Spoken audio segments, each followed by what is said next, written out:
Le PDG milliardaire rabattit sa casquette de baseball sur les yeux et entra dans son propre magasin. Personne ne reconnut Marcus Thompson. Ni les caissiers, ni le vigile, ni même le directeur qui était censé gérer cet endroit. Il était venu incognito pour une raison précise. Mais rien n'aurait pu le préparer à ce qu'il allait entendre ensuite. Des sanglots désespérés résonnaient depuis les toilettes du personnel. À travers la fente sous la porte, un badge argenté gisait abandonné sur le carrelage mouillé. Maria Santos, personnel d'entretien. Les pleurs qui provenaient de l'intérieur n'étaient pas simplement de la tristesse. C'était le bruit d'un monde qui s'effondrait. Le sang de Marcus se glaça. 3 mois plus tôt, la direction avait reçu des rapports élogieux sur ce magasin. Satisfaction des employés parfaite. 0 réclamation. Pourtant, la femme qui pleurait derrière cette porte racontait une toute autre histoire. Debout, figée sous la lumière crue des néons, une question terrifiante lui brûlait l'esprit. Si cela se passait dans sa propre entreprise, sous son nez, qu'avait-il encore manqué? La vérité qu'il allait découvrir serait pire que tout ce qu'il avait imaginé et le forcerait à remettre en question tout ce qu'il croyait savoir sur le leadership, la loyauté et le vrai coût du fait de fermer les yeux. Ce qui avait commencé comme une visite de routine allait devenir les 48 heures les plus importantes de sa carrière. Restez avec moi, car ce qui suit va changer à jamais votre vision du leadership en entreprise. Marcus frappa doucement à la porte des toilettes. « Excusez-moi? Ça va, là-dedans » Les sanglots s'arrêtèrent net. Il entendit du bruit, quelqu'un qui tentait de se ressaisir. « Je vais bien, laissez-moi juste 1 minute. » Mais sa voix trahissait tout. Ce n'était pas bien. C'était une femme au bord du gouffre. Quand Maria Santos finit par sortir, Marcus découvrit une petite femme latino d'une 40aine d'années. Son uniforme d'entretien froissé, les yeux rougis par les larmes. Elle se pencha rapidement pour ramasser son badge, mais ses mains tremblaient tellement qu'elle arrivait à peine à le saisir. « Je suis désolée » murmura-t-elle sans lever les yeux. « Je ne devrais pas. Il faut que je retourne travailler. » Marcus l'observa plus attentivement. Les mains de Maria étaient crevassées et abîmées par les produits de nettoyage agressifs. De profonds cernes soulignaient ses yeux, ceux de quelqu'un qui cumule plusieurs emplois et dort trop peu. Mais ce qui attira surtout son attention, ce fut la façon dont elle sursauta quand des pas résonnèrent depuis la surface de vente. « Vous n'avez pas l'air d'aller bien, » dit doucement Marcus. « Je m'appelle Mike, au fait. Je commence aujourd'hui ?» Maria leva les yeux, semblant évaluer si elle pouvait faire confiance à cet inconnu. Au bout d'un moment, ses épaules s'affaissèrent d'épuisement. « Tout s'écroule, » avoua-t-elle. « Ma fille Sophia a besoin d'une opération. Son problème cardiaque s'aggrave et je n'ai pas les moyens. » Elle s'arrêta, secoua la tête. « Pardon, vous n'avez pas besoin d'entendre ça. »« Ouais, depuis combien de temps travaillez-vous ici ?» demanda Marcus. « 3 ans. Jamais un jour d'absence. Jamais en retard. Mais ces derniers temps. » Elle désigna d'un geste impuissant le tableau des plannings couverts de ratures et de modifications manuscrites. Marcus suivit son regard et sentit son estomac se nouer. Le planning était un chaos de horaires barrés, d'heures réduites, de changements à la main. Le nom de Maria n'apparaissait que par intermittence. Parfois 20 heures une semaine, 35 la suivante, puis retombait à 15. Aucune régularité. Impossible de prévoir ou de budgéter. « Il n'arrête pas de réduire mes heures », expliqua Maria d'une voix à peine audible. Monsieur Miller dit que c'est la politique de la direction, mais je ne comprends pas. Le magasin est toujours bondé. On est toujours en sous-effectif. La mâchoire de Marcus se crispa. Il connaissait la politique de l'entreprise sur les plannings et ce qu'il voyait n'avait rien à voir. Les employés à temps plein étaient censés avoir des horaires stables. Ce qu'il voyait ressemblait à une manipulation délibérée. Et quand j'ai demandé l'assurance santé qui devait démarrer après 90 jours, la voix de Maria se brisa. Il a dit que je n'y avais pas droit parce que mes heures étaient trop irrégulières. Les pièces du puzzle commençaient à s'assembler et faisaient bouillir Marcus de l'intérieur, mais il se força à rester calme, à continuer son rôle. « Ça ne semble pas normal », dit-il prudemment. Maria jeta un regard nerveux autour d'elle, puis se rapprocha. « Il y en a d'autres aussi. Tommy en électronique, Sarah en cosmétique. On a tous les mêmes problèmes. Mais Monsieur Miller dit que si ça ne nous plaît pas, il y a plein de gens qui seraient ravis de prendre notre place. » Un frisson parcourut l'échine de Marcus. Brad Miller. Il se souvenait du nom sur la liste des responsables. Directeur régional, bonnes évaluations, aucun drapeau rouge dans son dossier. Du moins, aucun qui soit remonté jusqu'à la direction. « Écoutez, Mike, » reprit Maria en chuchotant presque. « J'ai besoin de ce travail. Ma fille n'a que 8 ans et sans l'opération.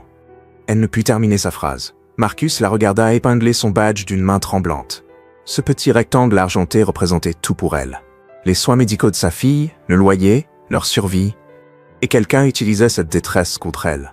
« Il faut que j'y aille », dit Maria en jetant un œil vers la surface de vente. « Mon service finit à 23 heures, mais je dois revenir demain à 6 heures du matin pour l'inventaire. Monsieur Miller m'a mis un double shift, mais dans le système, il n'y aura que 8 heures payées. » En s'éloignant, Marcus remarqua qu'elle boitait légèrement, probablement à force de rester debout des années sur du béton sans soutien adéquat. Le manuel de l'entreprise stipulait pourtant clairement que les employés avaient droit à des tapis anti-fatigue et à du matériel ergonomique. Encore une règle qui, visiblement, n'était pas appliquée. Marcus resta seul dans le couloir, fixant ce tableau d'affichage chaotique. Chaque horaire barré représentait une famille qui peinait à joindre les deux bouts. Chaque réduction arbitraire d'heures signifiait choisir entre les courses et l'essence. Il avait bâti Thompson Enterprise sur le principe qu'une bonne entreprise prend soin de ses gens. Mais quelque part, entre les politiques décidées en salle de réunion et la réalité du terrain, ce principe était en train d'être méthodiquement détruit. La question était, jusqu'où cela allait-il? Et combien d'autres souffraient pendant qu'il trônait dans sa tour d'ivoire, ignorant leur douleur? Marcus n'eut pas à attendre longtemps pour voir le système en action. Le lendemain matin, depuis la salle de pause, il observa Maria pointer à 6 heures. Elle se déplaçait avec précaution, ménageant sa jambe gauche, mais son visage était déterminé. Quelles que soient les épreuves chez elle, elle était là, prête à travailler. À 6h47, Brad Miller sortit de son bureau. Brad était exactement tel que Marcus l'avait imaginé. Milieu de trentaine, cheveux trop gominés et cette assurance de quelqu'un qui a juste assez de pouvoir pour en abuser. Il portait son badge de manager comme une arme. Ses yeux repérèrent immédiatement Maria qui passait la serpillière près du rayon électronique. « Santos ?» Sa voix claqua dans le magasin comme un coup de fouet. Les épaules de Maria se crispèrent, mais elle continua son travail.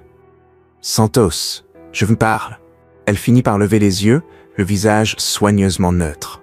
« Oui, monsieur Miller. Ce sol est encore sale. Qu'est-ce que vous avez foutu depuis 1 heure ?» Marcus vit la mâchoire de Maria se crisper. Le sol était impeccable. On pouvait voir son reflet dedans. Mais elle se contenta de hocher la tête. « Je vais repasser. Vous avez intérêt. Et la prochaine fois, essayez peut-être de travailler vraiment au lieu de vous apitoyer sur votre sort. » La voix de Brad suintait le mépris. « D'ailleurs, venez dans mon bureau, tout de suite. » Marcus sentit ses poings se serrer. Il se força à rester assis, à continuer d'observer. S'il intervenait maintenant, il grillerait sa couverture avant d'avoir compris l'ampleur du problème. Dans le bureau de Brad, Maria resta debout pendant que Brad restait assis. Une démonstration de pouvoir délibéré qui donnait la nausée à Marcus. À travers la paroi vitrée, il voyait la posture de Maria se faire de plus en plus petite à mesure que Brad parlait. Tommy Chen, le vendeur en électronique dont Maria avait parlé, entra dans la salle de pause et s'affala lourdement à côté de Marcus. « Pauvre Maria !» marmonna-t-il en secouant la tête. « C'est la 3e fois cette semaine qu'on l'appelle là-dedans. »« Qu'est-ce qu'il lui dit ?» demanda Marcus. Tommy jeta un regard nerveux autour de lui. « Toujours la même chose qu'à nous tous. Qu'on a de la chance d'avoir un boulot. Que des gens comme nous ?» Il s'arrêta, choisissant ses mots. « Qu'on devrait être reconnaissant pour les heures qu'on nous donne. Des gens comme nous, vous savez, immigrés, mères célibataires, ceux qui ne peuvent pas se permettre de claquer la porte. Brad sait exactement qui il peut écraser. » À travers la vitre, Marcus vit Brad s'adosser à son fauteuil, le langage corporel débordant de cruauté nonchalante. Maria se tenait raide, les mains jointes derrière le dos comme un soldat à l'inspection. Puis Brad fit quelque chose qui fit voir rouge à Marcus. Il sortit la feuille de pointage de Maria et commença à faire des modifications au stylo rouge sous ses yeux. « Il lui coupe encore des heures », chuchota Tommy. Probablement en prétendant qu'elle a pris des pauses non autorisées ou je ne sais quoi. La semaine dernière, il a retiré 3 heures à Sarah pour usage excessif des toilettes. Elle est enceinte. Marcus attrapa son téléphone et lança l'enregistreur vocal. Quoi qu'il se passe dans ce bureau, il lui fallait des preuves. À travers les fines cloisons, la voix de Brad portait clairement. « Je vous l'avais dit, Santos. Si vous n'arrivez pas à assumer la charge de travail sans vous mettre à chialer, peut-être que ce job n'est pas fait pour vous. Il y a plein de gens qui seraient ravis d'être à votre place. S'il vous plaît, monsieur Miller, j'ai juste besoin d'heures régulières. Ma fille, Vos problèmes personnels ne me regardent pas. Ce qui me regarde, c'est que vous avez parlé du planning à d'autres employés. Ça ressemble à de l'agitation, ça. Marcus appuya sur enregistrer. Je ne faisais pas d'histoire. Juste quoi? Vous essayez d'organiser une plainte collective? Parce que ça serait vraiment dommage pour votre situation ici. La menace était limpide. Maria se tue. Du coup, je vous descends à 12 heures la semaine prochaine. Ça vous aidera peut-être à vous concentrer sur le travail au lieu de semer la zizanie. Et Santos, si j'entends encore que vous parlez planning ou politique d'entreprise à qui que ce soit, on devra sérieusement discuter de votre avenir dans cette société. Marcus regarda Maria hocher la tête en silence, sa dignité arrachée morceau par morceau. Quand elle sortit enfin du bureau, son visage était pâle mais composé. Elle passa devant la salle de pause sans un regard, la tête haute malgré tout. Mais Marcus en avait assez vu. Le téléphone dans sa poche contenait les propres mots de Brad. Une arme fatale qui révélait l'abus de pouvoir systématique commis au nom de Thompson Enterprise. Tandis que Brad regagnait son bureau en sifflotant comme s'il n'avait pas anéanti la semaine de quelqu'un, quelque chose se cristallisa en Marcus. Ce n'était plus seulement pour Maria. C'était pour chaque employé vulnérable, broyé par des petits tyrans comme Brad Miller. Le temps de l'observation était terminé. Il était temps de découvrir jusqu'où allait cette corruption. Ce soir-là, Marcus quitta le magasin, l'esprit en ébullition. Il reprit sa voiture de location, une berline banale, rien qui attire l'attention, et rentra à l'hôtel Bon Marché où il logeait sous sa fausse identité. Dans la chambre 237, entouré de rapports d'entreprise et de dossiers du personnel, il commença à planifier la suite. L'enregistrement sur son téléphone repassait les menaces de Brad. Chaque mot était un clou de plus dans le cercueil professionnel de cet homme. Mais Marcus savait que ce n'était que la partie émergée de l'iceberg. Si Brad se sentait assez à l'aise pour menacer ouvertement les employés, qu'est-ce qu'il faisait quand il se croyait vraiment seul? Marcus ouvrit les données RH du magasin sur son ordinateur portable. Ce qu'il découvrit lui retourna l'estomac. Au cours des 8 derniers mois, le taux de turnover des employés horaires avait atteint 60%. La raison officielle pour la plupart des départs, démission volontaire. Mais Marcus lisait entre les lignes. On ne quitte pas volontairement un emploi dans une économie pareille. On vous pousse dehors. Il croisa les dates de départ avec les évaluations de performance de Brad. Ironie du sort, les chiffres de Brad étaient excellents. Coûts salariaux en baisse de 23%, efficacité en hausse, 0 plainte officielle remontée au RH. Sur le papier, Brad Miller était un manager modèle. Mais Marcus commençait à comprendre comment il avait truqué le système. Maintenir les employés dans la peur et la précarité, les empêcher d'atteindre le seuil d'heure pour les avantages sociaux et faire disparaître du planning quiconque risquait de se plaindre. C'était d'une cruauté élégante. Marcus ouvrit une nouvelle fenêtre de navigateur et commença à peaufiner sa couverture plus profonde. Mike Henderson, ouvrier du bâtiment licencié, désespéré de trouver n'importe quel boulot, sans famille dont se soucier, juste reconnaissant d'avoir une chance. Le genre d'employé que Brad verrait comme parfaitement exploitable. Il répéta le personnage devant le miroir. Posture, façon de parler, démarche. Marcus avait grandi dans des quartiers comme celui-ci, avant que son entreprise ne décolle. Il savait comment se fondre dans le décor. Le secret, c'était de se souvenir plutôt que de jouer la comédie. Le lendemain matin, Marcus revint au magasin en gens usés et chaussures de travail d'occasion. Il s'approcha du bureau de Brad avec le mélange parfait de désespoir et d'empressement. « Excusez-moi, Monsieur Miller, on m'a dit que vous aviez peut-être des postes à pourvoir. Je suis prêt à prendre n'importe quel horaire, n'importe quelles heures dont vous avez besoin. » Brad leva les yeux de son ordinateur, évaluant immédiatement cette nouvelle proie potentielle. Marcus pouvait presque voir les calculs tourner dans la tête de l'homme. Expérience en construction surtout. Mais ça s'est tari, j'ai besoin d'un boulot stable. Je ne suis pas difficile sur le poste. Nettoyage, mise en rayon, n'importe quoi. Vous avez des références? Marcus lui tendit un CV soigneusement fabriqué, avec de fausses références qu'il avait organisées via des contacts. Ces gars se porteront garant pour moi. Je viens, je passe dur, je ne fais pas d'histoire. Le sourire de Brad était carnassier. J'aime bien cette attitude. Écoutez, Mike, je peux vous prendre en entretien. Turn de nuit, $12 de l'heure. Vous travaillerez avec Maria, mais ne la laissez pas vous bourrer le crâne avec ses plaintes. Elle a une tendance au drame. La cruauté désinvolte dans la voix de Brad donna à Marcus l'envie de lui sauter à la gorge, mais il se força à hocher la tête avec enthousiasme. « Ça me va parfaitement, monsieur. Je commence quand? Ce soir, 22h à 6h du matin. Et Mike? Brad se pencha en avant. Je récompense la loyauté et le travail acharné. Les employés qui comprennent comment ça marche ici s'en sortent bien. Ceux qui font des vagues, pas vraiment. Marcus acquiesça comme s'il comprenait parfaitement. Et il comprenait, mais pas du tout comme Brad l'imaginait. Ce soir-là, Marcus se changea dans les toilettes du magasin, se transformant complètement en Mike Henderson. Il épingla son badge temporaire sur sa chemise. Ce rectangle en plastique lui semblait étranger après des années de costumes hors de prix et de salles de conseil. Quand Maria arriva pour la turne de nuit, elle parut surprise de le voir. « Vous êtes revenu » dit-elle à voix basse. « Je vous avais dit que j'avais besoin de ce boulot » répondit Marcus. Elle l'observa un instant, peut-être en sentant quelque chose de différent chez ce nouvel employé, sans pouvoir mettre le doigt dessus. « Restez près de moi ce soir » finit-elle par dire. « Je vais vous montrer le boulot. » Et Mike, tout ce que je vous ai dit hier sur la prudence avec M. Miller, doublez-le pour la turne de nuit. C'est là qu'il fait ses pires coups.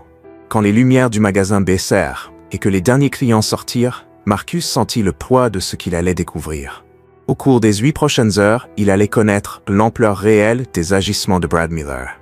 Il n'observait plus le problème. Il allait le vivre.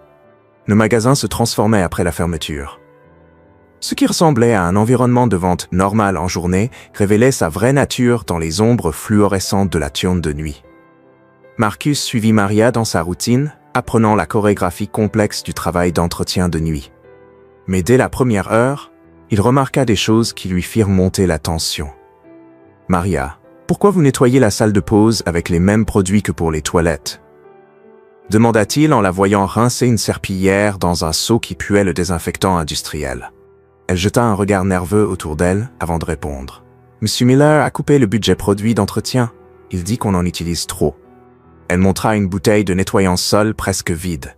« Ça doit tenir toute la semaine pour tout le magasin. » Marcus connaissait la location corporate pour les produits d'entretien. Ce magasin aurait dû en avoir 10 fois plus. À 23h30, Brad fit sa première apparition. Il rôdait dans les allées comme un prédateur, ses pas résonnant dans le magasin vide. Quand il trouva Maria en train de réapprovisionner les essuie-mains dans les toilettes clients, sa voix trancha le silence. « Santos, vous êtes trop lente. À ce rythme, vous serez encore là demain matin. »« Je travaille aussi vite que je peux, Monsieur Miller. Pas assez vite. Je vous retire 30 minutes sur votre feuille d'heure pour inefficacité. » Marcus observa depuis derrière un présentoir tandis que Brad sortait son téléphone et notait quelque chose. 30 minutes. $6 volés sous ses yeux. Mais ça empira. À 1h15, Brad revint avec un clipboard. « Santos, Henderson, venez ici. » Ils se réunirent dans l'allée principale pendant que Brad consultait ses notes. « La direction pose des questions sur nos coûts salariaux. À partir de la semaine prochaine, on met en place des mesures d'efficacité. » Il sourit comme s'il annonçait des primes. Au lieu de 2 personnes pour l'entretien de nuit, on repasse à une seule. Le visage de Maria devint livide. « Monsieur Miller, c'est un magasin de 4200 mètres carrés. Une personne ne peut pas. Une personne peut et va le faire. Maria, comme vous êtes là depuis plus longtemps, vous gardez le poste, mais vous devrez assurer toute la charge en même temps. » Marcus fit le calcul dans sa tête. Ce qu'il faisait à 2 ce soir poussait déjà les limites de l'endurance humaine. Demander à une seule personne de tout faire était physiquement impossible. « Si vous n'y arrivez pas, poursuivit Brad, je peux toujours trouver quelqu'un qui le fera. » Après le départ de Brad, Maria s'effondra contre un comptoir de caisse. « Je ne peux pas faire tout le magasin seul, » murmura-t-elle. « Mais si vous vous plaignez, c'est moi qui perds le boulot, » termina Marcus. Elle hocha la tête, les larmes aux yeux. « L'opération de ma fille est programmée le mois prochain. J'ai besoin de cette assurance. » C'est alors que Marcus remarqua quelque chose qui fit flamber son instinct d'enquêteur. Brad avait laissé la porte de son bureau entr'ouverte et à travers l'entrebâillement, on le voyait taper rapidement sur son ordinateur. « Maria, vous pouvez gérer l'aile Est seule quelques minutes? Je veux vérifier un truc. » Elle parut perplexe, mais acquiesça. « Faites attention, Mike. S'il vous surprend à fouiner. » Marcus se déplaça sans bruit vers le bureau. Par la fente de la porte, il voyait clairement l'écran de Brad. Ce qu'il découvrit fit trembler ses mains de rage. Brad était connecté au système de planning et réduisait méthodiquement les heures de plusieurs employés. Mais il ne se contentait pas de couper. Il réaffectait ses heures à un employé fantôme nommé B. Miller Jr. Brad volait les heures de ses salariés pour les attribuer à un compte bidon, probablement son fils ou un moyen de gonfler ses propres primes. Chaque heure volée à Maria, à Tommy, à Sarah allait directement dans sa poche. Marcus sortit son téléphone et commença à filmer à travers l'entrebâillement. Les preuves étaient là, en direct, vol de salaire systématique. Mais il vit pire. Brad ouvrit un autre programme, le système d'inscription à l'assurance santé. Il afficha le dossier de Maria et changea son statut de temps plein éligible à temps partiel temporaire, alors qu'elle travaillait à temps plein depuis 3 ans. En quelques clics, Brad venait de priver Maria de la couverture dont sa fille avait besoin pour son opération. Marcus sentit une rage si pure qu'il dut mobiliser tout son self-control pour ne pas enfoncer la porte. Mais il continua à filmer, à documenter chaque clic, chaque vol, chaque destruction nonchalante de l'avenir d'une famille. À 3 heures du matin, Brad sortit de son bureau, l'air satisfait. « Henderson, vous allez déplacer toutes les palettes de l'arrière-boutique jusqu'à la surface de vente. » Tout seul. Marcus regarda la montagne de carton. Un boulot pour 4 personnes minimum. Toutes. Un problème ? Parce que je peux appeler quelqu'un qui ne me fera pas d'attitude. « Aucun problème, » répondit Marcus, les dents serrées. Pendant qu'il accomplissait ce travail éreintant, déplaçant seul des centaines de kilos de marchandises, Marcus comprit quelque chose d'essentiel. Pour Brad, ce n'était pas seulement une question d'argent, c'était une question de pouvoir. Le plaisir de voir les gens galérer, de tenir leur vie entre ses mains et de serrer juste pour les voir souffrir. À 4 heures du matin, le dos de Marcus hurlait, ses mains étaient à vif. Mais il avait rassemblé assez de preuves pour détruire la carrière de Brad Miller 10 fois. Vol de salaire, fraude aux avantages sociaux, conditions de travail dangereuses, harcèlement. Un véritable cours magistral sur la façon de violer toutes les lois du travail existantes. L'aube approcha et qu'il vit Maria boiter dans ses dernières tâches. À peine capable de tenir debout après 10 heures de labeur brutal, Marcus réalisa quelque chose qui changea tout. Ce n'était plus seulement Brad Miller. C'était tout un système qui permettait à des prédateurs comme lui de prospérer pendant que des gens bien comme Maria souffraient en silence. Et ce système commençait au sommet avec lui. Demain, tout cela prendrait fin. Mais d'abord, il lui manquait une dernière preuve. La pièce définitive qui rendrait son dossier inattaquable. L'opportunité se présenta à 5h30. Alors que la tourne de nuit touchait à sa fin, Brad s'était enfermé dans son bureau pour ce qu'il appelait sa paperasse de fin de shift, laissant Marcus et Maria terminer le nettoyage final. Mais Marcus avait repéré un schéma. Toutes les demi-heures, le téléphone de bureau de Brad sonnait avec la même sonnerie caractéristique. 2 bips courts suivis d'un plus long. À chaque fois, Brad répondait à voix basse et parlait exactement 3 à 4 minutes avant de raccrocher. Pendant que Maria rangeait le matériel, Marcus prit sa décision. « Je vais vider les poubelles dans le coin bureau », lui dit-il. Maria parut inquiète. « Monsieur Miller n'aime pas qu'on s'approche de son bureau quand il fait sa paperasse. »« Je serai rapide. » Marcus attrapa une poubelle et poussa son chariot vers la zone administrative. Le couloir des bureaux était faiblement éclairé, celui de Brad tout au fond. À travers la vitre dépolie, il voyait la silhouette de Brad penchée sur son bureau. Puis le téléphone sonna. 2 bips courts, un nom. Marcus se posta près du placard à fournitures adjacent au bureau de Brad. Assez près pour entendre, hors de vue. Il sortit son téléphone et lança l'enregistrement. « Miller à l'appareil », répondit Brad d'une voix basse mais audible à travers les cloisons fines. « Ouais, j'ai tes chiffres pour cette semaine.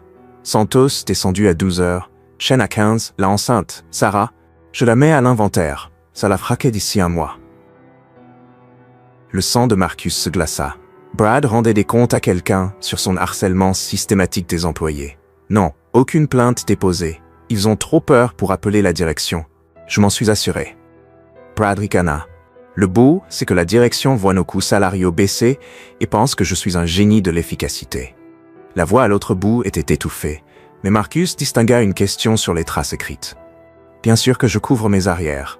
J'ai des évaluations bidons pour chacun. Problème d'attitude, de fiabilité. Tu connais la musique. Si quelqu'un pose des questions, j'ai une paperasse qui prouve qu'ils méritaient ce qui leur arrivait. Marcus entendit des papiers bruisser, tandis que Brad sortait des dossiers. Et le meilleur, je facture toutes leurs heures coupées sur le matricule de mon neveu. Le gamin touche 800 $ par semaine, sans jamais avoir mis un pied dans le magasin. La boîte vire l'argent sur un compte que je contrôle, et je mets la différence dans ma poche. La conversation dura encore 1 minute, Brad détaillant comment il faisait tourner ce système sur plusieurs magasins, pas seulement celui-ci. Chaque mot était capturé sur le téléphone de Marcus. Aveu complet de vol de salaire fédéral, complot et fraude. Mais Brad dit alors quelque chose qui fit trembler les mains de Marcus de rage. La Santos, c'est la cible parfaite. Mère célibataire a besoin de l'assurance, ne moufte pas. Je pourrais la descendre à 0 heure qu'elle reviendrait quand même supplier pour travailler. Sa gosse a besoin d'une opération du cœur, donc elle encaissera tout ce que je lui ferai subir. La cruauté désinvolte dans la voix de Brad, la façon dont il parlait du désespoir de Maria comme d'un jouet, fit franchir à Marcus la limite. « Ouais, je connais le genre », continua Brad. « Ce genre de gens est reconnaissant pour les miettes. Ils se croient chanceux d'avoir un boulot quelconque. Ça les rend hyper faciles à contrôler. » Marcus entendit la chaise de Brad grincer quand il s'adossa. « T'inquiète pour l'exposition. Qui va les croire ? Une bande d'immigrés et de décrocheurs face à un directeur régional aux évaluations brillantes ? La direction les foutrait dehors à grands coups de pied au cul. » L'appel se termina sur un nouveau rendez-vous la semaine suivante. Quand Marcus entendit le combiné se reposer sur son socle, il sut qu'il venait d'enregistrer non seulement les aveux complets des crimes de Brad, mais toute sa philosophie d'exploitation. Marcus recula rapidement du bureau, le cœur battant à tout rompre. Il avait tout ce qu'il lui fallait. Les appels enregistrés, les vidéos de l'écran d'ordinateur montrant Brad manipuler les feuilles d'heure, les preuves photographiques des conditions de travail dangereuses. Et maintenant ça. Les propres mots de Brad prouvant un abus systématique et prémédité envers des employés vulnérables. En rejoignant Maria pour les dernières tâches de nettoyage, Marcus remarqua qu'elle se déplaçait encore plus lentement que d'habitude. Son visage était pâle et elle appuyait sans cesse la main sur sa poitrine. « Maria, ça va ?»« Juste fatiguée, » répondit-elle. Mais Marcus voyait bien que c'était plus grave. Le stress, les exigences physiques, la peur permanente, ça la tuait à petit feu.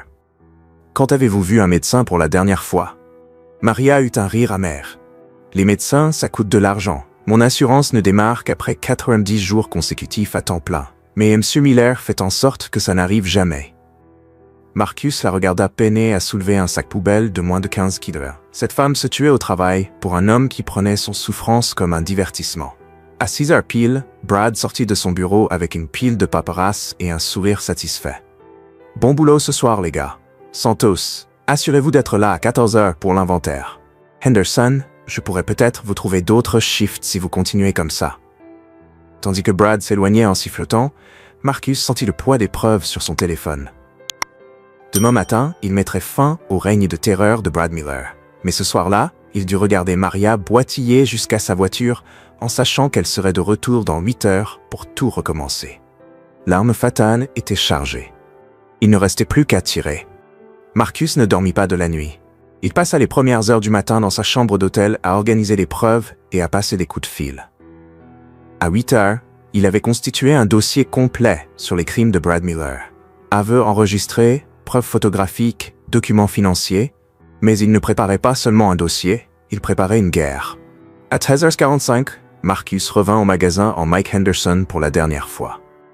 Il trouva Maria dans la salle de pause, essayant d'avaler un sandwich au beurre de cacahuète, malgré des nausées évidentes. « Vous êtes sûr que ça va ?» demanda-t-il, réellement inquiet.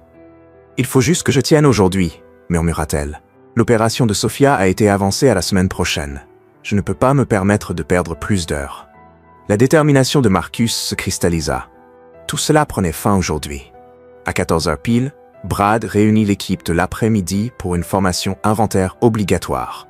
Une quinzaine d'employés formaient un demi-cercle près du service client. Maria, Tommy, Sarah, désormais visiblement enceinte, et plusieurs autres que Marcus reconnaissait comme victimes de l'abus systématique de Brad. « Ok tout le monde, écoutez-moi », lança Brad d'une voix pleine de l'autorité de celui qui adore avoir du pouvoir sur les autres. « La direction nous met la pression sur la précision des stocks, donc on met en place de nouvelles procédures. » Il brandit un clipboard épais de formulaires. Désormais, toute différence viendra directement sur la fiche de paie des employés responsables. Marchandises perdues, erreurs de comptage, produits abîmés, tout sera déduit de votre salaire. Marcus vit plusieurs employés échanger des regards inquiets. C'était illégal au regard de la loi fédérale du travail, et Brad le savait. « Je sais que certains d'entre vous trouvent ça injuste », poursuivit Brad en fixant Maria dans la foule. « Mais si certaines personnes faisaient plus attention à leur travail au lieu de se préoccuper de leurs problèmes personnels, on n'aurait pas besoin de ces mesures. L'attaque directe contre Maria fut la goutte d'eau. Marcus s'avança depuis le fond du groupe. En réalité, Brad, il y a bien quelque chose d'injuste ici, mais ce n'est pas ce que vous pensez. Les yeux de Brad se plissèrent. « Henderson, vous avez quelque chose à dire ?»« Oui. » Marcus sortit son téléphone de sa poche. « J'ai même pas mal de choses à dire. » Le premier enregistrement démarra. La voix de Brad parfaitement claire, se vantant de couper les heures des employés et d'empocher la différence. L'effet fut électrique. Tous les employés du cercle se tournèrent vers Brad, dont le visage passa en quelques secondes de l'arrogance au choc blême. « C'est quoi ce bordel ?» balbutia Brad. « C'est vous, hier à 5h30 du matin, en train d'expliquer à votre complice comment vous voliez des salaires et manipuliez les plannings. » La voix de Marcus était calme, maîtrisée, mais chaque mot frappait comme un marteau. L'enregistrement continua. La Santos, c'est la cible parfaite. Mère célibataire, a besoin de l'assurance, ne moufte pas. Maria porta la main à sa bouche. Autour du cercle, les murmures montèrent, chargés de colère. « Vous m'avez enregistré illégalement !» hurla Brad, mais sa fanfaronnade ne masquait pas la panique dans ses yeux. En réalité, le Michigan est un État à consentement d'une seule partie, parfaitement légal. Marcus s'approcha de Brad et pour la première fois, laissa transparaître sa véritable autorité. Par contre, le vol de salaire, la fraude aux avantages sociaux, le complot en vue de frauder, ce sont des crimes fédéraux. Les yeux de Brad balayèrent le cercle d'employés qui le regardaient désormais avec une haine non dissimulée. « Vous ne savez pas à qui vous vous attaquez, Henderson, je vais vous faire arrêter pour... » « Pourquoi? Avoir révélé la vérité ?» Marcus sortit de son autre poche quelque chose qui vida Brad de ses dernières couleurs, un badge doré, CEO Thomson Enterprises. Le silence qui suivit fut assourdissant. On n'entendait plus que le bourdonnement des néons, le bruit lointain des chariots, les respirations retenues des 15 employés qui venaient soudain de comprendre ce qu'ils étaient en train de vivre.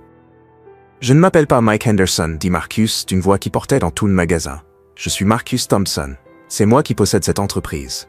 Et vous, Brad Miller, vous êtes fini. » L'explosion de réaction fut immédiate, exclamations étouffées, murmures, quelques employés reculant d'un pas sous le choc. Mais Marcus garda les yeux rivés sur Brad, dont le visage passa successivement par le choc, la peur, puis une colère désespérée.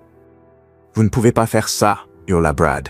J'ai des droits, j'ai un contrat. » « Vous aviez un contrat, corrigea Marcus. Mais la fraude annule tout accord de travail. Sécurité. » Deux agents de sécurité de Thomson Enterprise, postés dehors depuis 9 heures du matin, entrèrent dans le magasin et s'approchèrent de Brad. « Brad Miller, vous êtes licencié avec effet immédiat. Vous faites également l'objet d'une enquête pour vol de salaire, fraude aux avantages sociaux et complot. Ces agents vont vous escorter hors des lieux. » Tandis que la sécurité s'avançait, Brad tenta un dernier coup désespéré. « Vous ne pouvez rien prouver. C'est leur parole contre la mienne. » Il désigna les employés. « Qui va croire une bande de... » « J'ai votre propre aveu enregistré, » coupa Marcus d'une voix glaciale. « J'ai les logs informatiques de chaque transaction illégale. J'ai des preuves photographiques de chaque infraction. » Il s'approcha encore plus près de Brad et baissa la voix jusqu'au murmure. « Et j'ai autre chose, Brad. J'ai du vrai pouvoir. Le genre que vous avez seulement fait semblant d'avoir. » Les épaules de Brad s'affaissèrent quand les agents de sécurité l'atteignirent. « Ce n'est pas fini, marmonna-t-il. Si, ça l'est. » Marcus se tourna vers les employés rassemblés. « Et pour vous tous, ça ne fait que commencer. » Tandis que Brad était escorté hors du magasin, devant les clients qui s'arrêtaient pour regarder, devant les caisses où il avait terrorisé les employés, devant le bureau où il avait orchestré des mois d'abus systématiques, Marcus ressentit une satisfaction plus profonde qu'aucun contrat qu'il avait jamais signé. Mais le vrai travail ne faisait que commencer. Le silence après le départ de Brad fut assourdissant. 15 employés formaient toujours leur cercle, fixant leur véritable PDG, essayant d'assimiler ce qui venait de se passer. Marcus voyait sur leur visage se battre la confusion, le soulagement et l'épuisement. Maria fut la première à parler, d'une voix à peine audible. « Vous êtes vraiment le propriétaire. » « Oui, et je vous dois à tous des excuses. » Marcus regarda chaque employé dans les yeux. « J'ai bâti cette entreprise sur le principe qu'on prend soin de nos gens. Mais je vous ai laissé tomber. Je me suis tellement concentré sur les chiffres en salle de conseil que j'ai perdu de vue ce qui se passait sur le terrain. » Tommy s'avança, toujours son clipboard à la main. « Et maintenant, On va tous se faire virer parce qu'on vous a parlé? La question frappa Marcus comme un coup de poing. Ces gens étaient tellement conditionnés à craindre les représailles que même leur libération ressemblait à une menace. Personne ne sera viré. Au contraire, on va réparer tout ce que Brad a cassé, et ça commence maintenant. Marcus sortit son téléphone. J'appelle la directrice des ressources humaines. Chaque heure coupée illégalement, chaque salaire volé, chaque avantage refusé, on va tout remettre en ordre. En 20 minutes, Rebecca Chen, directrice des ressources humaines de Thomson Enterprise, arriva avec une équipe de 3 spécialistes et une pile d'ordinateurs portables. Marcus travaillait avec Rebecca depuis 8 ans. C'était l'une des rares cadres en qui il avait une confiance absolue. Rebecca, j'ai besoin que tu fasses un audit d'urgence sur tous les dossiers d'employés touchés par Brad Miller au cours de l'année écoulée. Rétablissement complet des salaires, inscription immédiate aux avantages sociaux pour tous ceux qui s'en sont vus refuser illégalement. L'équipe de Rebecca s'éparpilla dans la salle de pause et installa un centre de traitement temporaire. Maria Santos appela Rebecca en consultant sa tablette. « Vous êtes ici depuis 3 ans? C'est bien ça. » Maria hocha la tête nerveusement, n'osant toujours pas y croire. Selon les dossiers de Brad, vous êtes classé temps partiel temporaire sans avantage. Mais vos heures réelles montrent que vous êtes à temps plein depuis 34 mois consécutifs. Les doigts de Rebecca volaient sur la tablette. À compter de maintenant, vous êtes classé temps plein permanent avec couverture santé complète, rétroactive à votre date d'embauche initiale. Les genoux de Maria fléchirent. Marcus la rattrapa par le bras tandis que les larmes coulaient sur son visage. « L'opération de ma fille » murmura-t-elle. « Totalement prise en charge. » « La préautorisation sera traitée aujourd'hui même, » répondit Rebecca d'une voix chaleureuse mais efficace. « Et Maria, on vous doit 14 847 $ de salaire volé et d'heures supplémentaires non payées. Le chèque sera émis sous 48 heures. » Le son qui sortit de la gorge de Maria fut à la fois sanglots, rires et prières. Autour de la pièce, les autres employés vivaient des scènes similaires tandis que l'équipe de Rebecca passait en revue les dossiers un par un. Mais Marcus n'avait pas terminé. Tout le monde, écoutez-moi attentivement. Il se tenait au centre de la pièce, la voix chargée de l'autorité de quelqu'un qui avait bâti une entreprise de plusieurs milliards à partir de rien. Ce qui s'est passé ici ne doit plus jamais se reproduire. Donc, nous allons changer la façon dont cette entreprise fonctionne. Il désigna Sarah, la caissière enceinte qui avait caché son état par peur. « Sarah, vous êtes à combien de mois ?»« 7 mois, répondit-elle doucement. Avec effet immédiat, vous êtes en congé administratif payé jusqu'à la fin de votre congé maternité. Salaire complet, avantage complet et poste garanti à votre retour. » Sarah posa la main sur son ventre, les yeux écarquillés d'incrédulité. Marcus continua. « Tommy, vous aviez parlé de vouloir évoluer vers un poste de management. Ça vous dirait d'être adjoint au directeur de magasin ?» Le clipboard de Tommy tomba par terre avec un bruit sec. « Monsieur, je n'ai pas de diplôme universitaire. Vous avez quelque chose de bien mieux. Vous savez ce que c'est de travailler à chaque poste de ce magasin et vous vous souciez des gens qui y travaillent. C'est exactement ce dont j'ai besoin chez un manager. » Mais le plus grand changement restait à venir. « Maria, » dit Marcus en se tournant vers la femme qui, sans le savoir, avait déclenché toute cette transformation. « J'ai une proposition pour vous. » Elle leva les yeux vers lui, encore rougie par les larmes, encore sous le choc à l'idée que sa fille allait enfin être opérée. « Je vous propose le poste de directrice du magasin. » Le silence fut total. Même l'équipe de Rebecca cessa de taper. « Monsieur, » bégaya Maria, je ne fais que nettoyer les sols. Je ne sais pas. Vous savez travailler plus dur que quiconque ne devrait avoir à le faire. Vous savez prendre soin des gens, même quand on vous maltraite. Vous connaissez chaque recoin de ce magasin et chaque difficulté que rencontrent ses employés. » La voix de Marcus se fit plus forte. « Maria, vous avez géré votre propre situation impossible pendant 3 ans. Diriger un magasin sera facile en comparaison, mais je n'ai pas d'expérience. Je vous fournirai une formation complète, programme de développement managérial, cours de commerce, tout ce qu'il vous faudra. Salaire de départ, 65 000 $ plus avantages, avec des primes de performance liées à la satisfaction des employés, pas seulement aux marges bénéficiaires. » Maria le regarda comme s'il parlait une langue étrangère. 65 000 $. C'est juste le point de départ. Les beaux managers qui prennent soin de leurs équipes montent directeur régional. Là, on parle de 6 chiffres. Dans la pièce, Marcus voyait la transformation s'opérer. 15 personnes qui étaient arrivées ce matin en s'attendant à une nouvelle journée d'abus voyaient leur vie changer en direct. Mais le changement le plus important restait à annoncer. Une dernière chose, déclara Marcus. Nous allons mettre en place un conseil des employés dans chaque magasin Thomson Enterprise. Des représentants élus par les salariés avec un accès direct à la direction générale. 0 représailles, 0 intimidation, 0 peur.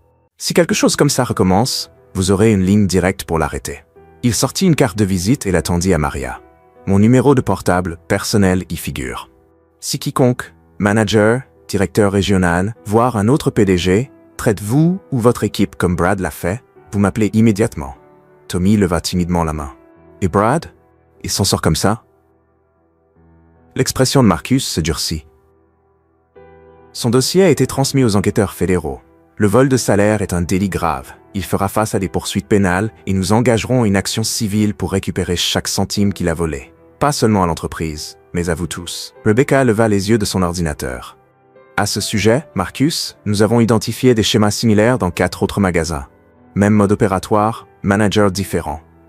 Même réponse, compléta Marcus. Enquête complète, restitution intégrale, et tous les impliqués seront poursuivis jusqu'au bout de la loi. Sa voix portait le poids d'un engagement absolu. On ne répare pas seulement ce magasin, on répare toute l'entreprise. Au fil de l'après-midi, Marcus vit 15 employés démoralisés se transformer en quelque chose qu'il n'avait jamais vu auparavant. Une véritable équipe. Des gens qui avaient été isolés par la peur parlaient désormais entre eux, partageaient leurs histoires, découvraient qu'ils n'avaient jamais été seuls. Maria se tenait au centre de tout cela, encore en uniforme d'entretien, mais déjà elle se tenait différemment. La femme qui pleurait dans les toilettes ce matin-là avait disparu, remplacée par quelqu'un qui commençait à comprendre sa propre valeur. « Merci », dit-elle à Marcus, la voix enfin stable depuis qu'il la connaissait. « Pas seulement pour le poste ou l'argent, merci de nous avoir vus comme des êtres humains. » Marcus sentit sa gorge se serrer. « Merci à vous de m'avoir rappelé ce que signifie vraiment le leadership. » Alors que le soleil se couchait sur Détroit, le grand magasin Thomson avait la même apparence de l'extérieur. Mais à l'intérieur, tout avait changé. Et demain, le vrai travail commencerait. 3 semaines plus tard, Marcus revint au magasin pour ce qu'il appelait en privé ses « visites réalité ». La scène qui l'accueillit était presque méconnaissable par rapport à l'endroit qu'il avait infiltré 1 mois plus tôt. La première chose qu'il remarqua fut le bruit. Des rires qui provenaient de la salle de pause. De vrais rires, pas ceux nerveux qu'on fait quand on craint que le patron écoute. Dans la salle de pause, il trouva Tommy en train de former 2 nouvelles recrues au système d'inventaire. Ses qualités naturelles de leader avaient enfin l'espace de s'exprimer. Au mur derrière lui était accroché un cadre. Adjoint du mois, choix des employés. La clé, c'est la précision, pas la vitesse, expliquait Tommy aux recrues. On préfère que vous preniez votre temps et que ce soit juste plutôt que de bâcler et de faire des erreurs. Personne ne vous criera dessus parce que vous êtes minutieux. Marcus sourit à la référence indirecte à l'ancien régime. Sous Brad, on terrorisait les employés pour qu'ils aillent vite, ce qui provoquait des erreurs, qui servaient ensuite d'excuse à de nouvelles punitions. Près du comptoir service client, Sarah aidait une cliente pour un retour. À 8 mois de grossesse, elle rayonnait de la confiance de quelqu'un qui sait que son emploi est sécurisé, quelle que soit sa situation. La politique de congé maternité que Marcus avait imposée dans tout le magasin avait déjà été adoptée par 3 grands concurrents. Un effet domino qu'il n'avait pas anticipé, mais qu'il appréciait profondément. Mais c'est Maria qui incarnait la transformation la plus spectaculaire. Marcus la trouva dans le bureau du magasin, penchée sur un ordinateur portable avec l'intensité concentrée de quelqu'un qui maîtrise de nouvelles compétences. Elle avait troqué son uniforme d'entretien contre une tenue business casual et sa plaque indiquait désormais Maria Santos, directrice de magasin. Surtout, elle portait son autorité avec l'assurance de la compétence réelle, pas de la peur. « Alors, ces cours de management ?» demanda Marcus en s'installant en face d'elle. « Difficile », avoua Maria en sauvegardant son travail et en levant les yeux avec un sourire. Je n'aurais jamais imaginé apprendre les marges bénéficiaires et les stratégies de développement des employés. Mais c'est incroyable, ce qui devient logique quand on a réellement occupé tous les postes du magasin. Elle désigna un graphique au mur. Les scores de satisfaction des employés avaient explosé, passant des abysses de l'ère Brad à des niveaux leaders du secteur en seulement 3 semaines. L'équipe est incroyable, continua Maria. Dès qu'ils ont cessé d'avoir peur, ils ont commencé à me proposer des idées. Tommy a suggéré une formation croisée pour que personne ne se sente coincé dans un seul rayon. Sarah a conçu un nouveau système de retour client. Même les lycéens à temps partiel apportent des innovations. Par la fenêtre du bureau, Marcus voyait les résultats tangibles du leadership de Maria. Les employés se déplaçaient avec détermination, pas avec crainte. Les clients souriaient en interagissant avec un personnel qui semblait sincèrement heureux d'aider. « Et Sophia, comment va-t-elle » demanda Marcus. Le visage de Maria s'illumina entièrement. Elle a été opérée la semaine dernière. Les médecins disent que la réparation est parfaite. Elle pourra courir et jouer comme n'importe quel autre enfant. Sa voix trembla légèrement. Elle veut vous rencontrer. Elle vous appelle l'homme qui a sauvé le travail de maman. Ça me ferait très plaisir. Il y a autre chose, dit Maria en sortant un dossier. Vous vous souvenez que vous m'aviez demandé de noter toute situation similaire à celle de Brad? Marcus se pencha en avant, l'attention soudain aiguisée. J'ai discuté avec des managers d'autres chaînes, pas officiellement, juste des conversations lors de salons professionnels. Marcus, ce que faisait Brad, ce n'est pas rare. Le vol de salaire, la manipulation des avantages, les abus psychologiques, on dirait qu'il existe un véritable manuel qui circule. Elle ouvrit le dossier, une compilation d'histoires de salariés du secteur entier. Je pense que Thomson Enterprises pourrait mener un changement à l'échelle de toute la profession. Pas seulement régler nos propres problèmes, mais imposer un standard qui forcera les autres à suivre. Marcus sentit l'électricité familière d'une grande idée prendre forme. Vous avez une proposition? Un programme de certification. Genre, emploi équitable vérifié par les salariés. Les magasins qui respectent les critères obtiennent le label. Les clients pourront choisir d'acheter là où on traite bien les employés. Et la vérification viendrait des salariés eux-mêmes, pas d'un autocontrôle corporate. Exactement. Sondage anonyme, audit surprise, vraie responsabilité. Les yeux de Maria brillaient. De passion. On a la crédibilité maintenant. Tout le monde sait que Thomson Enterprises a été prêt à enquêter publiquement et à régler ses propres problèmes. Les autres devront suivre ou passer pour des monstres en comparaison. Marcus s'adossa, impressionné par la réflexion stratégique.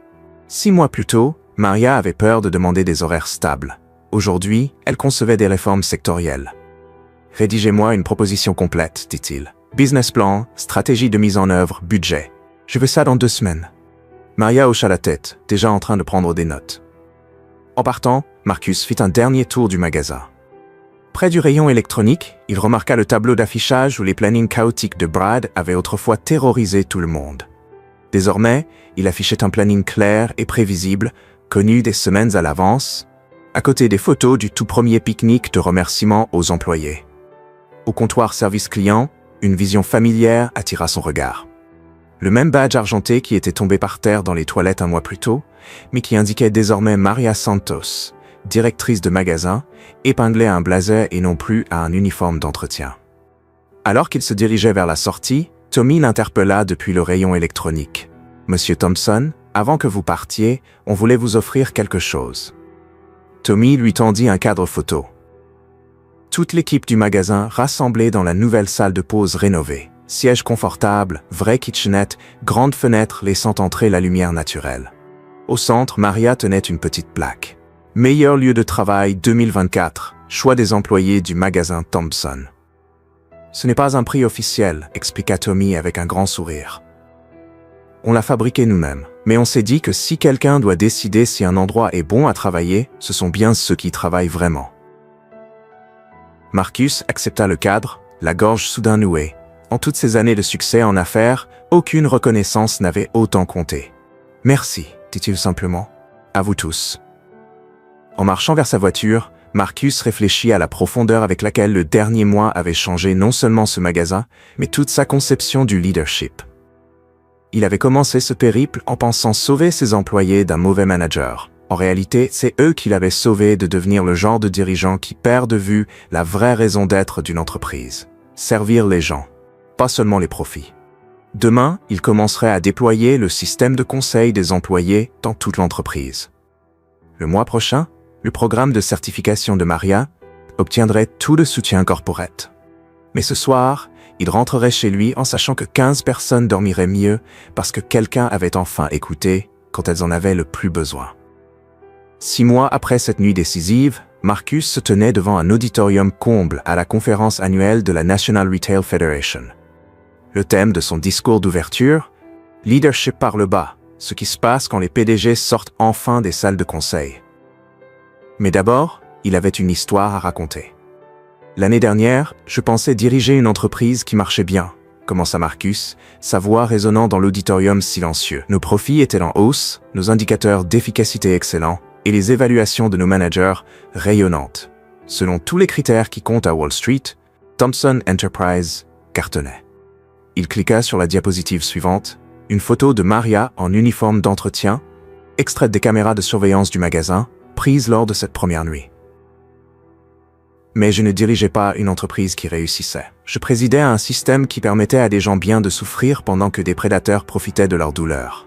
Et le pire, c'est que je n'en avais aucune idée. L'auditorium resta totalement silencieux, tandis que Marcus racontait son expérience incognito.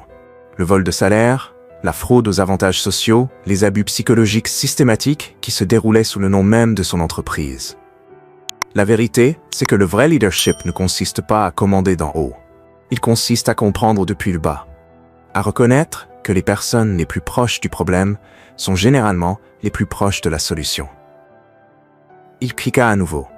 La nouvelle diapositive montrait Maria à son bureau, en blasé de directrice, en train de passer en revue les rapports trimestriels avec son équipe. Aujourd'hui, Maria Santos dirige l'un de nos magasins les plus performants. La satisfaction des employés atteint 404%, un niveau leader dans le secteur. Les notes clients ont augmenté de 47%. Et les profits, ils sont en hausse de 23%. Parce que quand on traite les gens correctement, tout le reste suit. Marcus désigna le public, où Maria était assise au premier rang, représentant Thomson Enterprise à sa toute première conférence nationale.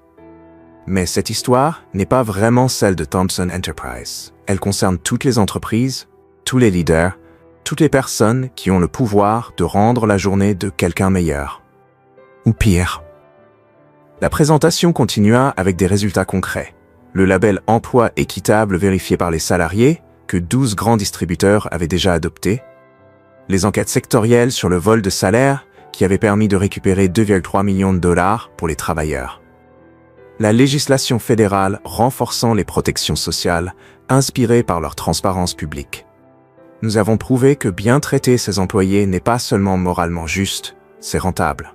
Les entreprises disposant du label voient leurs profits augmenter en moyenne de 18% et la fidélité client progresser de 31%. Pour conclure, Marcus revint à l'histoire personnelle qui avait tout déclenché. Il y a 6 mois, j'ai entendu quelqu'un pleurer dans des toilettes et j'ai décidé d'aller voir. Ce simple moment de curiosité humaine a tout changé. Pas seulement pour Maria, pas seulement pour Thomson Enterprise, mais pour des milliers de travailleurs dans toute la profession. Il fit une pause et regarda droit dans les caméras qui diffusaient le discours en direct. Voici donc mon défi à tous les leaders qui regardent cela. Quand avez-vous vraiment écouté, pour la dernière fois, les gens qui travaillent pour vous? Pas lors d'une réunion préparée ou d'un sondage aseptisé, mais vraiment écouté. Quand avez-vous vu votre lieu de travail avec les yeux de quelqu'un qui ne peut pas se permettre de perdre son emploi? Marcus s'avança au bord de la scène. Le vrai leadership, c'est relever les autres, surtout quand personne ne regarde. C'est utiliser son pouvoir pour protéger les gens, pas pour profiter de leur vulnérabilité. Et c'est avoir le courage d'admettre que ces systèmes sont cassés et la détermination de les réparer. La dernière diapositive apparut. Une photo du conseil des employés de Thomson Enterprises, avec des représentants des 47 magasins réunis autour d'une table en néant égaux. La personne qui pleurait dans ses toilettes pourrait être dans votre entreprise en ce moment même. La question est, allez-vous l'entendre? Et surtout, allez-vous agir? Les applaudissements retentirent comme le tonnerre dans l'auditorium. Marcus ressentit la même satisfaction profonde que le soir où Brad Miller avait été escorté hors du magasin. Mais plus forte encore que la satisfaction, il y avait autre chose. Un sentiment d'utilité, de sens. Après la conférence, pendant qu'il dédicaçait les exemplaires de l'étude de cas que la Harvard Business School avait rédigée sur la transformation Thomson, un jeune cadre s'approcha de lui.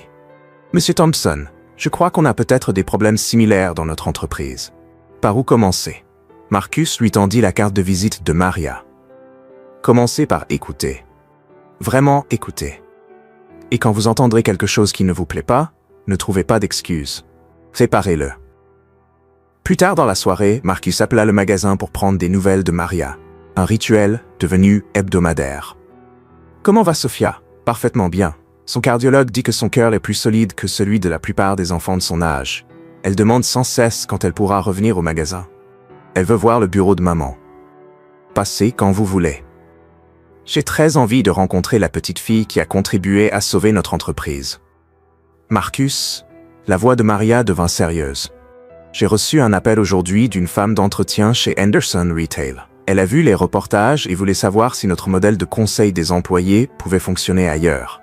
Qu'est-ce que tu lui as répondu? De tout documenter, de trouver des alliés parmi ses collègues et que nous l'aiderions à monter un dossier si besoin. C'était bien? Marcus sourit. C'était parfait. Tu penses désormais comme une vraie leader. Après avoir raccroché, Marcus se posta à la fenêtre de son bureau et contempla la skyline de Detroit. Quelque part là-dehors, dans des magasins, des restaurants, des entrepôts, il y avait probablement d'autres Maria, des gens bien coincés dans des situations toxiques, qui attendaient que quelqu'un ayant du pouvoir remarque enfin leur souffrance. Mais désormais, il y avait aussi d'autres Marcus Thompson, des dirigeants qui avaient entendu cette histoire et décidé de regarder leur propre entreprise de plus près, leur propre responsabilité. Le changement se propageait, un lieu de travail à la fois. Et tout avait commencé avec quelqu'un d'assez courageux pour frapper à la porte des toilettes et poser une question toute simple. « Ça va ?» La vérité avait été pire que quiconque l'imaginait. Mais la solution avait été plus simple que prévu. Traiter les gens comme des êtres humains et tout le reste se met en place. Si vous avez déjà été témoin d'injustice sur votre lieu de travail, ou si vous êtes en position de faire changer les choses, partagez cette histoire. Parce que la personne qui pleure dans les toilettes est peut-être plus proche de vous que vous ne le pensez. Et elle compte sur quelqu'un comme vous pour se soucier assez d'elle pour agir. Que pensez-vous de cette histoire? Dites-le nous en commentaire. Notez cette histoire de 0 à 10. Quelle note lui donneriez-vous? Abonnez-vous à la chaîne et activez la cloche pour ne rien manquer de nos histoires et découvrir d'autres récits émouvants en cliquant ici à la fin.